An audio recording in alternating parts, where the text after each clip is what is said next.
I'll show you how to unlock chats on WhatsApp. Locked chats disappear from the main inbox page when you launch WhatsApp. To find locked chats, swipe down and you should see the Locked Chats option. Tap on it, authenticate with Face ID, and you'll see a list of your locked chats. To unlock a chat, select the one you want, for example, this one.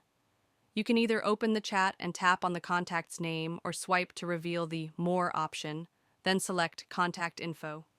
This will take you to the contact info page. Scroll down, and you'll see Chat Lock is enabled. Tap on it, authenticate with Face ID again, and the chat will be unlocked.